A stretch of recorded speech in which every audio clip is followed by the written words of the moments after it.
পেলে দিদার একটি বার তোমাকে খোদার কসম, কলিজার খুন দিয়ে তখন ধোয়াবো তোমার কদম।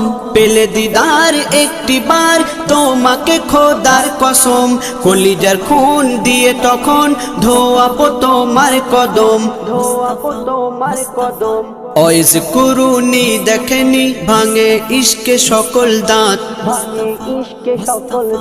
তুমি মোর শাফায়াত, তুমি মোর শাফায়াত, তুমি মোর শাফায়াত, তুমি মোর শাফায়াত। কোরআন দেখ 101 আল কোরআনে নবী